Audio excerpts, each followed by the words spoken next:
Hello friends. आज astral limited के quarterly 3 result declare हुए हैं। हम लोग चेक करेंगे कि अस्ट्रल लिमिटेड के Q3 के रिजल्ट कैसे हैं।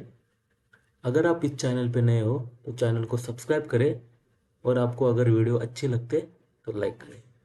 सो फ्रेंड, अब हम चलते हैं हमारे Q3 रिजल्ट की तरफ। तो चेक करेंगे, ये है Q3 के रिजल्ट्स दिसंबर। ये Q3 के ये थे, ये है पिछले क्वार्टर के, और ये है एक साल पहले वाले क्वार्टर के। तो पहले फर्स्टली हम लोग चेक करेंगे रेवेन्यू फ्रॉम ऑपरेशन। इस बार रेवेन्यू फ्रॉम ऑपरेशन है का वैल्यू आया 11,414। उसके पहले था 10,418, और उसके पहले एक साल पहले था 10,291। तो और ये उसके बाद आता है अदर इनकम है 33। तो उसके पिछले क्वार्टर में था 41, और उसके पहले एक साल पहले था 62। तो हम लोग अब चेक करेंगे टोटल इनकम कितना हुआ है। इस बार जनरेट हुआ है 11,447।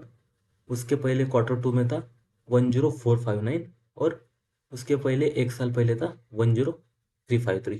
इसका मतलब क्वार्टरली और ईयरली दोनों में भी इनकम में जंप है। क्वार्टरली था, पिछले क्वार्टर में था 10,459, वो हो गया 11,447। उसके पहले था, एक साल पहले था 10,353, वो भी इंक्रीज होके 11,447 हो गया। लेकिन ये टोटल इनकम होके भी नहीं चलेगा, हम लोगों को ये भी चेक करना पड़ेगा कि ये इनकम जनरेट करने के लिए हम लोगों ने कितना खर्चा किया, कंपनी ने कितना खर्चा किया है, ये हम लोगों को अभी चेक करना। तो अभी हम लोग चेक करेंगे कि कंपनी ने ये प्रॉफिट जनरेट करने के लिए कितना एक्सपेंसेस किया है। तो इस बार कंपनी के एक्सपेंसेस हो गए 10,082। पिछले क्वार्टर में था 9,578, उसके पहले था 8,692। अब देखा जाए तो इस बार जो कंपनी ने प्रॉफिट तो ज़्यादा जनरेट किया है, लेकिन उसके हिसाब से एक्सपेंसेस भी कंपनी के ज़्यादा हुए। तो हम लोग अब चेक करेंगे कि प्रॉफिट बिफोर टैक्स, जो प्रॉफिट बिफोर टैक्स है इस बार आया है 1,365। उसके पहले Q2 में था 881, और उसके पहले एक साल पहले था 1,661। इसका मतलब अगर देखा जाए तो क्वार्टरली तो हमारे रिजल्ट्स में इम्प्रूवमेंट है, लेकिन ईयरली जो हमारे रिजल्ट्स आए हैं वो थोड़ा डिक्लाइन हुए, मेरे हिसाब से वो डिक्लाइन हुए। वो भी हम लोग यहाँ पे भी डायरेक्टली डिक्लेयर कर सकते, net profit of the period of the year, वो भी हम लोग वहाँ पे चेक कर सकते। तो अब वो भी हम लोग यहाँ पे चेक कर सकते। Profit of the year, new net profit of the period of year इस बार आया है 1,014। उसके पहले था 654, और उसके एक साल पहले था 1,262। इसका मतलब क्वार्टरली अगर हम लोग रिजल्ट चेक करेंगे तो क्वार्टरली में Q2 के रिजल्ट थे 654, हमारा जो नेट प्रॉफिट था इस बार वो बढ़ के 1,014 हुआ है। लेकिन पिछले साल वो था 1,262 का, वो कम होके 1,014 है। इसका मतलब कंपनी के जो क्वार्टरली रिजल्ट है वो ढंग के इम्प्रूव हुए, लेकिन कंपनी के जो ईयरली रिजल्ट है उसमें थोड़ा कंपनी के रिजल्ट डिक्लाइन हुए। वही हम लोग यहाँ पे डायरेक्टली चेक कर सकते हैं। कंपनी का ईपीएस पे भी वो डायरेक्टली दिखाई देगा। इस बार कंपनी का ईपीएस है 5.03। पिछली क्वार्टर में था 3.25, और उसके पहले एक साल पहले था 6.27।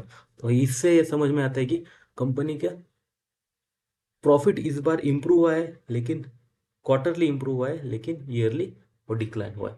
उसके साथ साथ अभी हम लोग यहाँ पे आएंगे, कंपनी का क्वार्टरली रिजल्ट तो हम लोगों ने यहाँ पे चेक किया, लेकिन कंपनी ने एक अनाउंसमेंट की है, उसके बारे में हम लोग डिस्कस करेंगे।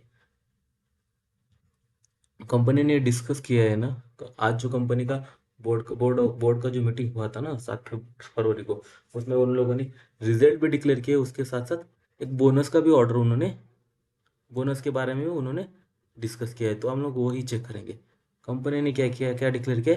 1:3 बोनस डिक्लेयर किया है।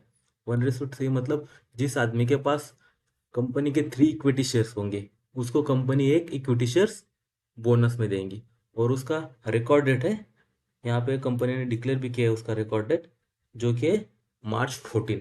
अगर आपके पास March 13 के पहले कंपनी के थ्री थ्री ऑफ प्रोपोर्शन में जितने भी शेयर्स अवेलेबल रहेंगे उसके हिसाब से कंपनी आपको और एक एक्स्ट्रा शेयर्स प्रोवाइड करेंगे।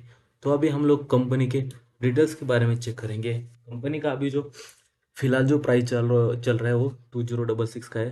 अगर कंपनी का एक साल पुराना परफॉर्मेंस देखेंगे तो कंपनी 2.55% माइनस में है।